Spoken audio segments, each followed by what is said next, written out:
Nadismaya si Jenna matapos na makita ang kanyang itsura sa compact mirror. Ang laki ng eyebags niya. Halos hindi siya nakatulog kagabi. At si Polo ang dahilan. Sa loob ng 3 araw, hindi ito nawala sa kanyang isipan. Nagsimula ito nang magsalo sila sa hapunan. Alam niyang isang malaking kahibangan iyon, pero wala siyang magawa para burahin ito sa isip niya. Napasinghap siya nang matanaw si Polo na naglalakad papalapit sa kanya. Agad siyang yumuko at nagkunwaring abala sa pagtatype sa computer. "Good morning," bati nito. Napilitan siyang mag-angat ng tingin. "Good morning, sir," ganting bati niya. Sandali siyang pinagmasdan ni Apollo. Bago ito nagpatuloy papunta sa opisina nito, tinutup ni Jen ang kanyang dibdib. Hindi siya natutuwa sa nangyayari sa kanya. Ang hirap pigilan ng reaksyon niya kay Polo, pero alam niyang dapat niya itong pigilan. Siya rin ang mahihirapan kapag nagkataon. May hangganan ng pananatili niya sa opisina nito. Sa sandaling matapos ang kaso ng kanyang ama, maghihiwalay na ulit ang kanilang mga landas. Kapag nangyari yon, malabo nang magkita pa sila. Kaya bakit pa niya hayaang mabuhay muli ang damdamin niya dito? Nasa kalagitnaan siya ng pagtatrabaho nang bumukas ang salaming pinto. "May I help you?" Nakangiting tanong niya sa bagong dating. "Is Polo in?" "Yes, ma'am. May I know your name so I can tell him?" "No need." Dire-diretsong nagtungo ang babae sa opisina ni Paul at binuksan ang pinto bago pa siya napigilan. "Caris, what a surprise!" Bulalas ni Polo. "I hope it's a pleasant one, darling," anang babae na tinawag na Caris. Kasunod nun ay sumara ng pinto. "Darling," parang binuhusan ng malamig na tubig si Jenna. Hayun siya, iniisip ang kung ano-ano, pero nariyan din ang pruweba na wala siyang dapat isipin tungkol kay Polo. Maliban sa dapat lang yan tuparin ang kanyang papel sa kanilang usapan. Humarap siya muli sa computer, pero bago pa niya masimulan ng pagtipa, biglang tumunog ang telepono sa tabi niya. "This is Blaze. Can I speak with Polo?" Hindi niya sinasagot ang cellphone niya eh. Paano niya sasagutin na may pinagkakaabalahan siya? "Ganun po ba?" "Okay, ma'am. I'll put your call through." "Thanks." Nilipat niyang tawag papunta sa opisina ni Polo, pero ring lang ito ng ring. Sobrang busy na ba siya sa bisita niya at wala nang pakialam sa mundo? Kung ano-ano tuloy ang naglaro sa imahinasyon ni Jenna. Mga eksenang nagdulot sa kanya ng matinding inis. "Ma'am, I'm sorry but he's not picking up. May kliyente kasi siyang dumating kani-kanina lang." Nainis siya na napilitan pa siyang magsinungaling. "Can I just take a message? Just tell him I called up." "Okay, ma'am." Napatitig si Jenna sa saradong pinto ng opisina ni Polo nang maibaba niya ang telepono. Wala siyang dapat pakialam sa ginagawa ng lalaki pero hindi siya mapakali. Ganun na lamang ang pagkakuyom ng kanyang kalooban sa naisip niyang maaring mangyari sa loob. Nang hindi na makatiis, tumayo siya mula sa mesa, kumatok bilang babala sa kadahan-dahang tinulak ang pinto pabukas. Parang mga dagang nabulabog ng pusa, mabilis na naghiwalay sina Paul at Caris. Nadatnan niyang magkayakap. Sinasabi na nga ba niya? Kaya pala hindi pinapansin ni Paul ang tawag dahil abala to sa paggawa ng kabalustugan. "Don't you know how to knock?" Salubong ang mga kilay na tanong ni Polo. "Kumatok ako, sir. Ang kaso hindi niyo po yata narinig kasi busy kayo. Pati ang cellphone niyo, hindi niyo raw sinasagot. Sabi ng girlfriend niyo." "Your girlfriend? Why, you..." "Don't get excited, Caris," sabi ni Polo sa babae. "Leave the room, please, Miss Marcelino." Pinukol siya ni Polo ng matalim na tingin. "Yes, sir," sabi ni Jenna. "Nanghastang naman na kustorbohin ka kasi mukhang urgent ang sasabihin ng girlfriend niyo. Mag-return call ka raw sa kanya." Pagkasabi nun ay tumalikod na siya at tinungo ang pinto. Nagumigting pa ang pagkakurot ng kalooban niya. Seeing Polo with another woman again made her feel terrible. Wala siyang karapatang masaktan pero masakit pa rin. Pahiwatig lamang siguro yon ng pagmamahal na dati niyang nadama para sa binatay hindi pa tuluyang napapaalis. Ilang sandali pa lamang siyang nakakabalik sa mesa niya nang biglang bumukas ang pinto at lumabas mula doon ang bisita ni Polo. Humahangos ang babae at parang umuusok ang ilong. "Caris!" Tawag ni Polo pero parang walang narinig ang babae at nagpatuloy ito sa pag-alis. Sinundan pa rin ito ni Polo pero humintong binata nang makasakay na si Caris sa elevator. Sandaling tinignan ng lalaki ang sumarang elevator bago naglakad pabalik sa opisina nito. Huminto si Polo sa harap ng desk niya. "I want to speak with you. In my office, now." Tinalikuran na siya ng lalaki tumuloy sa opisina nito. Walang nagawa si Jenna kung hindi ang sumunod. Happy now? Tanong nang maisara niya ang pinto, nakatayong binata sa harap ng mesa nito. Wala akong makitang dahilan para maging masaya o malungkot. Sir, oh really? Then what was that all about? Ano bang kasalanan ko, sir? Taga-relay lang naman ako ng mensahe. Tumawag si Miss Blaze. Hindi niyo raw sinasagot ang cellphone niyo. Nilipat kong call niya sa opisina niyo pero hindi mo pa rin sinagot. So you barged in and announced to the world that I have a girlfriend. Bakit kasi ang dami mong girlfriend? Naibulalas niya bago pa mapigilan ang sarili. Pinagmasdan siya ni Polo habang nakatingin sa kanya, humakbang ito palapit. Does that bother you? Tanong nito na nakatayo na sa harap niya. Oo, ang sagawa kasi, sagot ni Jenna. May anak na kayo ni Miss Blaze tapos nakikipagrelasyon ka pa kung kani-kanino. Pero kahit yun ang sinabi niya parang hindi tao sa puso niya, sa halip ang sariling kalooban niya ang nasasaktan. Nangyayari yun tuwing may nakikita siyang babaeng konektado sa buhay ni Polo. Ang tanong lang ay bakit? Kasi sira ka, sagot niya sa sarili. May I remind you, Miss Marcelino, that you are my assistant and not the guardian of my morality. Kahit ilang babaeng patulan at anakan ko, wala kang pakialam doon. Bahala ka kung sa tingin mo magandang ginagawa mo, humayo ka at magpakasaya. Kung wala ka nang sasabihin, excuse me sir, tatapusin kong report na pinapagawa mo. Kumilos si Jenna para talikuran ng lalaki pero hindi niya naituloy yun. Pinigilan siya nito sa braso. You have no right messing with my private life. Wika nito. Di wala. What does that mean? Ang laki ng pinagbago mo, Polo. Nakakagulat ba yun? 4 years is a long time. Hindi mo ma-expect na mananatili akong kagaya ng dati. Kitang-kita ko ng pagkakaiba. Wala nang Polong kilala ko dati. Meaning, dati ang playboy image mo ay image lang. Ngayon tinotoo mo na. You have turned into monster. We are shaped by our experiences. Resultang bagong Polo ng pangit na karanasan. You have no idea how monstrous I could get. Nakita kong paano ka maging monstrous at alam ko, you don't know anything. Galit ito, hawak siya ng binata kaya ramdam niyang bahagyang panginginig nito. Pero nang mapatingin siya sa lalaki, tila hindi lamang puro galit ang nabasa niya sa mga mata nito. Napakalapit nila sa isa't isa. Sa distansya nila, nalalanghap ni Jenna ang hininga nito. Ipinaalala nun sa kanya ang mga panahong naglalapat ang kanilang mga labi hanggang sa pagpalitan lamang ng mainit na halik sila humantong noon. Bigla'y gusto niyang maranasan muli ang halik ni Polo. Agad din niyang sinaway ang sarili sa naisip. Kailangan niyang makalayo dito. Hinila niya ang braso, ngunit hinigpitan nitong pagkakahawak doon at unti-unting inilapit ang muka sa kanyang muka. Huwag!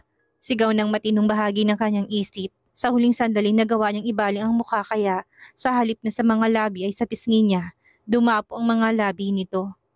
Bitawan mo na ako please. Abruptly, he did let her go. Parang ang kulang na lamang ay isalya siya nito palayo. He must have realized what he was about to do. Tumingin siya kay Polo. Kababakasan ng pagkadismayang mukha nito. Nagmamadaling iniwan niya ang lalaki. Eksaktong paglabas niya ng opisina nito ay bumukas ng salaming pinto. Napatda siya na makitang taong pumasok doon. Kahit ang bagong dumating ay natigilan. Ikaw! Bulalas nito nang makita siya. Ma, calm down. Nagpapahinuhod ang tinig ni Polo. How can I calm down? That woman is here. Right here working for you and yet you never mention a thing? Hysterical na ng mama niya. Kanina pagpasok ng kanyang ina sa opisina niya ay daig pa nito ang nakakita ng halimaw nang makita si Jenna. Namutla ito at nanginig sa labis na emosyon. Because I knew you would overreact. Ano bang problema kung nagtatrabaho dito si Jenna? Tanong ni Polo. Ano ang problema? Polo, that woman dumped you many years ago. Hindi mo sinabi sa akin na dahilan kung bakit pero sapat nang ginawa niya para ibahan ko siya sa buhay mo. Paano ba siya napunta dito? Ano nangyari kay Mildred? She went on leave because she is due to give birth. What are you doing here anyway? Nagkita kami ni Mrs. Tempoco sa ARL Towers. Kaibigan ng mama niya ang taong binanggit nito. I was in the area and on a whim I decided to drop by to surprise you. Hindi ko akalain na ako palang masusurpresa. Or shock would probably be a better word to describe what I felt. What on earth drove you to? Pansamantala lang pananatili rito ni Jenna. Don't sweet it, ma. Walang kasong nandito siya. Walang kaso? That woman. That woman means nothing to me now, okay? As far as I'm concerned, whatever relationship we had in the past is already in the past. Tapos na yon at hindi na maulit. Kaya kalma ka lang, ma, okay? Sigurado ka ba dyan sa sinabi mo? She looked straight into his eyes, parang nagdududa. Very sure. Huwag niyo nang pasakatin ang ulo niyo sa isang bagay na walang kakwenta-kwenta. Now maybe we should have something to eat. Sayang naman ang pagpunta mo dito kung hindi man lang kita mapapamerienda. Giniya niya ang ina papunta sa pinto. Nilagpasan nila si Jenna pero hindi rin siya nakatiis. Nang makalabas sila ng mama niya ng pinto, pasimpleng nilingon niyang dalaga. Nakayuko ito't animoy may sinusulat. For some reason, he suddenly wanted to go to her and hold her in his arms. And my mother would surely have a fit. Napailing si Polo sa naisip. Habang pababa ang elevator na kinalululanan nila ng kanyang inay na alala niya kung paano tila nag-apoy sa galit ang mga mata ni Jenna nang datnan silang magkayakap ni Caris. She seemed fuming mad. Ayon kay Jenna, pangit tingnan na may iba pa siyang babaeng pinapatos kahit na may anak na sila ni Blaze. But her words sounded hollow. May pakaramdam siyang ito mismo nung sasaktan. Sa kung anong dahilan ay kinatuwa niya yon. Oh, anong iniisip mo? Tanong ng mama niya. Ha? Wala, ma. Wala, nakangiti ka dyan. May naisip lang ako. It's nothing, sabi niya. Hindi na nagulat si Jenna nang misang nasa isang convention sa Cebu si Polo ay dumating ulit sa opisina nitong mama nito. Sa pagkakataong iyon na hindi na siya niyaya ng ginang kung saan, pero inunahan niya na ito sa pagsasalita. Alam kong nabahala kayo nang makita niyo ako dito. Hindi ko alam kung anong paliwanag ang sinabi ng anak ninyo kung bakit narito ako. Pero ang pagpunta nyo dito ngayon ay patunay na hindi sumapat yon. Damn right, I'm not satisfied, kumpirma nito. Kung ganon, ako na magsasabi sa inyo na wala kayong dapat ipag-alala kung ang pakikipagbalikan namin ng anak yung iniisip nyo. Wala nang pagtingin sa akin si Polo at ako man ay ganon din sa kanya. Ibang Polo na nakikita ko ngayon, hindi na siyang lalaking minahal ko. Mahalaga sa anak kong mga pangarap niya. Anito, nagsimula na siya sa landas na dapat niyang tahakin. He is now a councilor of our district and a darn popular one at that. Umakyat na siya sa baitang ng tagumpay. Alam ko hong mahalaga sa kanya ang mga pangarap niya at wala akong epekto sa kanya sa pag-abot niya sa mga yon. Ituring niyo akong isa lang empleyado dito. Pansamantala lang ako dito at sa sandaling umalis ako, hari nawang hindi na ulit mag-cruise ang mga landas namin. Anong gusto mo mula sa anak ko? Tanong nito. Ano ho ba ang sinabi niya sa inyo? Tinutulungan ka raw niya sa kaso ng ama mo. What's with that father of yours anyway? Bakit kung ano-anong kinasasangkutan niya? Nahimigan niyang matinding disgusto sa tinig nito. Sa pagkakataong ito, inosente siya. Pagtatanggol niya sa kanyang ama. Whatever. Anyway, you couldn't have gone to another lawyer? Si Paul ang pinakamahusay na abogadong kakilala ko. Katuwiran niya. Hindi na niya sinabi dito tungkol sa banta ng anak nito na kalabanin siya kapag umatras siya sa pagkuha ng serbisyo nito. Hahaba pang usapan at baka mag-isip pa ito ng kung ano-ano na hindi naman dapat dahil nga sa reputasyon niya na tinagang kalaban namin. Binabalaan kita. Hindi niyo ako kailangang balaan dahil wala akong binabalak na kahit na ano. Tinitigan siya nito para bang inaalam ang kanyang tunay na saloobin. Malamang na nalilito pa to. Kaya pagkalipas ng ilang sandali ay basta na lamang siya nitong tinalikuran at iniwan. Parang pagod na pagod siya pagkatapos. Napasandal siya sa upuan. Halos hindi siya makahinga. Kung may dapat man siyang ikatuwa sa hindi nila pagkakatuluyan ni Polo, yun ay ang kaalamang hindi niya magiging biyanan ang mama nito.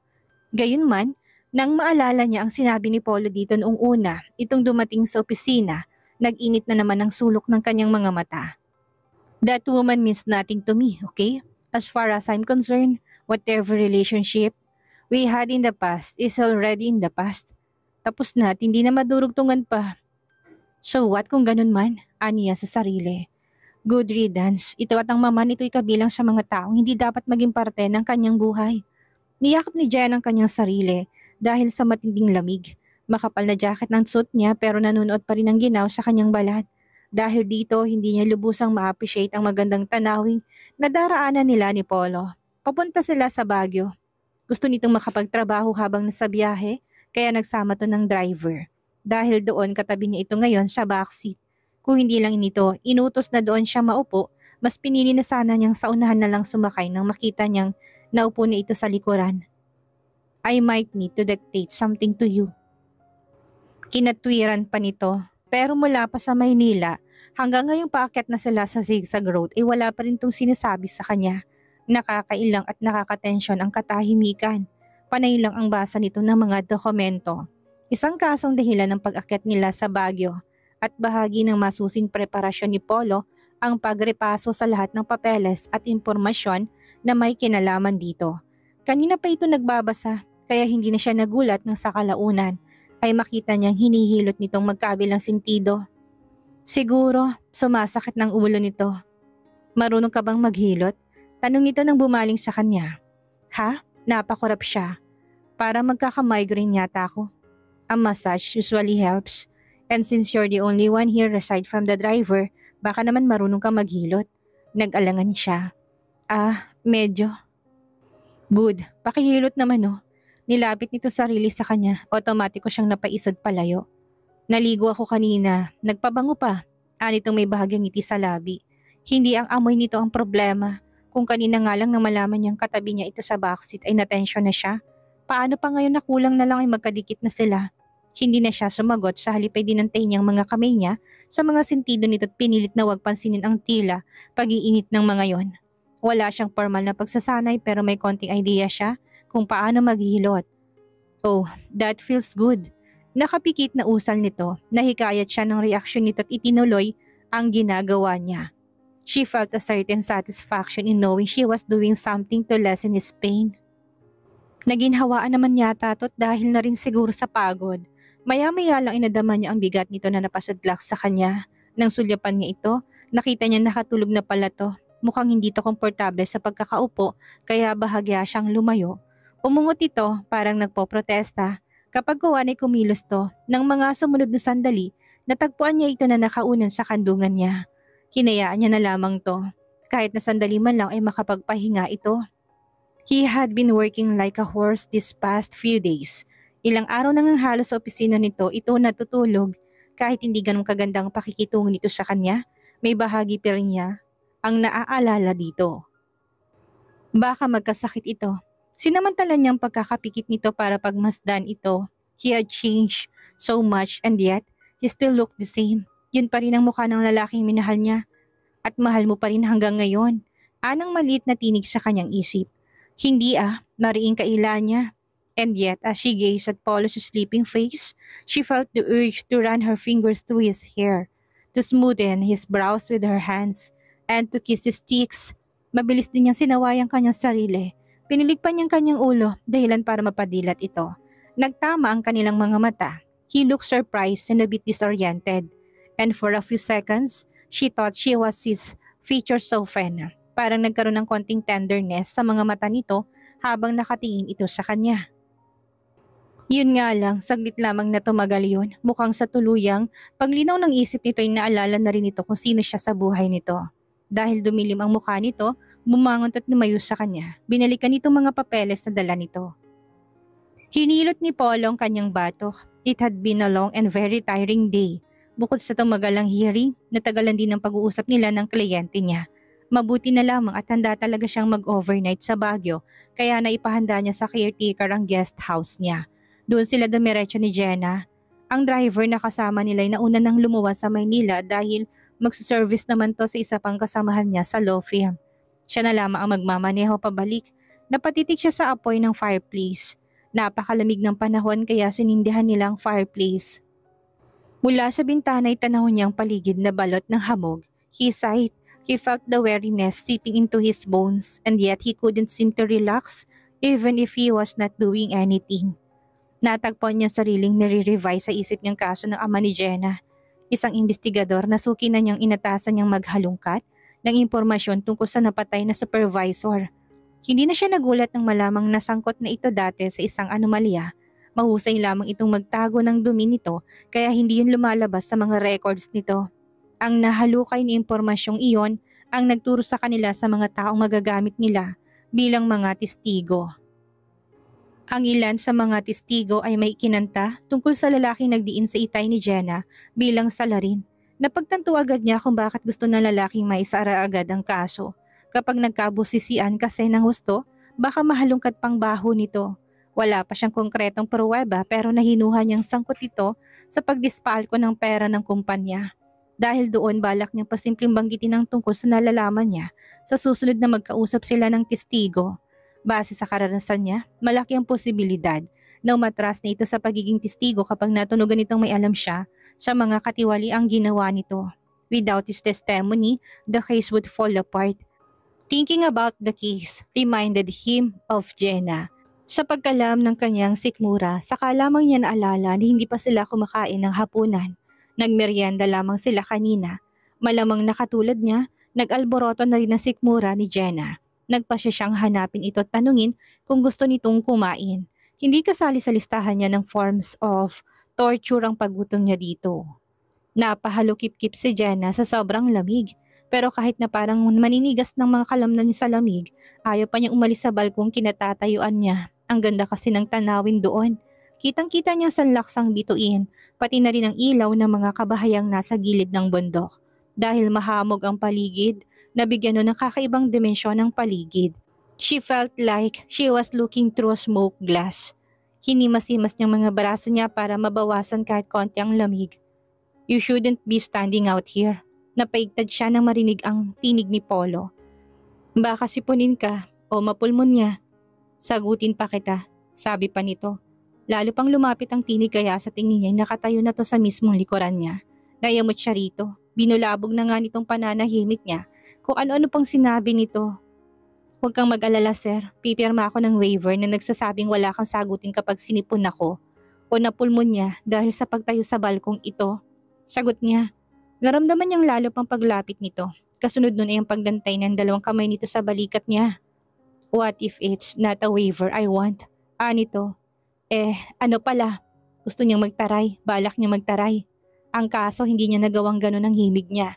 Bigla kasi parang naubusan siya ng lakas. Patunay nun ng pangangalog ng kanyang mga tuhod.